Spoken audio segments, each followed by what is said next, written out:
What's up, guys? Today I'm going to cast a game. Basically, this guy's a big douche, a big scumbag. Cheesy player. Basically relies on nothing but aggressive play, and he plays random. Okay. He got a Zerg. He didn't say he was Zerg, and he uses these punishing builds that in a way that makes him cheesy. And this is pretty much why people think it's called cheese, and it's really not cheese. It's relying on it for everything that you do is what makes it cheesy. So basically, to punish this guy because I beat him, I'm going to be casting this game and teaching you guys as well how to, to better your game by looking out for cheese, what to look for, little things like that. And basically, this lesson, what I'm about to give you guys, you can take with you later on in your career of StarCraft 2. And because this is basically a principle that you need to understand about this game, and understanding this and using it to your max benefit is what's gonna get you into like Diamond, for example, if you're not there, or anything above this. Any player that's about Diamond level will have this available. So if you're a Diamond and above, this video is probably not for you. But if you enjoy seeing people get punished because they're little cheesy players, then go for it. Also, real quick, I want to explain to you guys, cheese is not existent. There's no such thing as cheese. 9 pool is not cheese, 6 pool is not cheese. When you rely on those builds every single time is cheesy, as in the player, but the build itself is not a cheese. It's just a punish. It's no better than doing a 1-Rax command center build. It's the same thing. So here we go. Go ahead and turn my sound off. So basically, I'm going to be in my eyes doing this.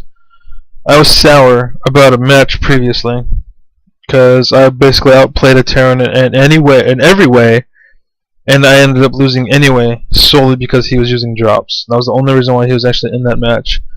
So first thing that you might see that's irregular is I scouted early. Now you want to do this against random players because you have no idea what to expect, and you have to basically be ready for anything. And so by doing that, you will be pretty much ready for anything. You might lose a little bit of mind time, but losing the game it's like getting a little extra money is not as good as winning the game, or it's twice as bad as losing the game, in fact. But yeah, so I scouted early just to scout it, and so I see he's a Zerg, I see a spawning pool, and I see the spawning pool is very early compared to what most Zergs do nowadays. So I instantly react. So I get a second gateway, because I know he's going to be aggressive with this opening. I check the gases one last time. I see no gases, because most people don't expect that. If you do double back, that is. So I go ahead and go back, and I check it, right? So there's the Zerglings. I knew it was coming, but I don't see anything. I get another Zealot. I'm trying to worry about my economy too.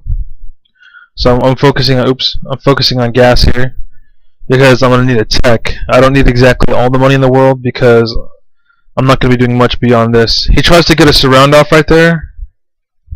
Whoa, that was a leg spike. I meant to pause it right there, and a leg spike, so I thought I'd pause it. But he tried to get a surround right there on my unit, and it would have worked, but I ended up pulling it back. I'm just going to show you guys what I mean. So move forward. So see how he doubles back? He's going to try to surround it. So that was that. But I pulled back, and fortunately for me, so now I have an extra Zealot where I would have lost it. I position them there so that if he does attack it, he's going to have to go through Zealots, and they're going to attack back. So there's that. And again, trying to worry about my economy. And I'm sticking to my guns and doing the build that I love, and another leg spike apparently. Oh, never mind. That's weird. I check. I don't see anything. I don't want to risk a Zealot right now because every single unit counts. He goes to scout. It dies. He's seen 2 gateways. Now this right here, what I'm about to show you, is why he called me lucky in this match. And it's basically this guy. So there's my Stargate, and he just misses it, essentially. And like by just misses it, I mean like a mile away. He called that lucky, basically.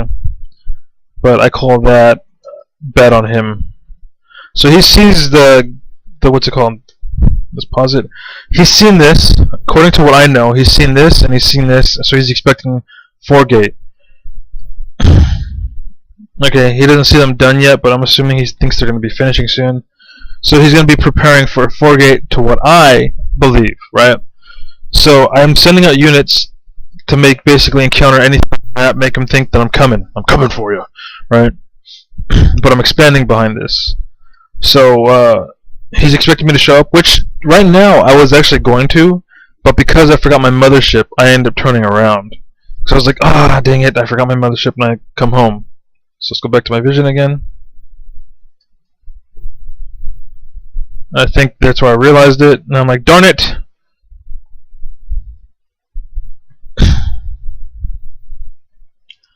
Again, just worrying about my buildings. He didn't scout this starport, which is pretty much why I did so well. Starport, Stargate, which is pretty much why I did so well this match. But he does something later that shouldn't have worked against me, and basically made him lucky as well. So I'm going to show you that in a moment.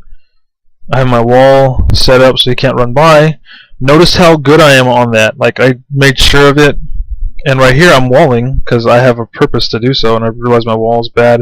I put a unit there. You seen that, right? So that's all fine and dandy. And so I got lucky by one. I'm like, ha ha ha. He's gonna go ahead and go Mulisks. Right here, I send a worker. At some point, I send a worker. I accidentally clicked both. I meant to only do one. And the Zerglings in my base because of that. I was like, ah, damn it. I'm like, that's fine, because he's going to lose an expansion. I'm going to lose an expansion. We're both going to be behind an expansion. He reacted properly with the sighting of the Void Ray, which again is why he called me lucky, but at the same time, he got into my base when that shouldn't have worked. So he also was lucky. So we're 1 for 1 here. I hold it off. I'm putting units in my expansion. I'm worrying about my tech here. His money's getting high. Here comes the Mutas. Guardian Shield is really good. I didn't realize how good it was against this situation. Like, I knew it was okay, but I didn't realize it was like this powerful. Like, I would have lost this fight right here if I didn't use it. Runs away, loses every single Muta. He goes to right here. Bullet pass right now. There's a dead Zergling. You can go back and pause it if you want. But he tried to basically kill off the stragglers of my army. And basically, remember those 4 gates that I threw down earlier? Well, there's a lot more gates being applied to that. And now here comes basically the after effect of what I did. So that goes down, and he leaves because he knows it's over at this point. And yeah, that was pretty much it. I seen that he was random, right? So it was the first thing that I did. And I came and early scouted him because he was random. I wanted to see like what race he was and if he was going to try to cheese me. Because cheesy players tend to do this. So, what's it called? I checked the race. I seen the race. From there, I checked my options. I'm like, alright, since it's a Zerg, he can go ahead and 9-pull me, he could 6-pull me, he can do whatever, you know. So he ended up 9-pulling me. So I checked the gases to see if he's going to go straight into a tech right behind that, or he's going to be aggressive. I seen no gas, so I knew it was going to be a lot of Zerglings. So from there, I decided to go ahead and throw another gate down and have Zealots out and ready. Right, so he ends up attacking a little bit. I hold it off with ease because, like I said, I predicted it. But while this is going on, I was focusing on my economy. And you want to do this. I'm just letting you know right now, don't get super headstrong into like going out and fighting. You're going to lose. Because basically, you have this epic map to cross, like this 4-mile hike to get to where you want to go with your aggressive units, and it's not worth it, essentially.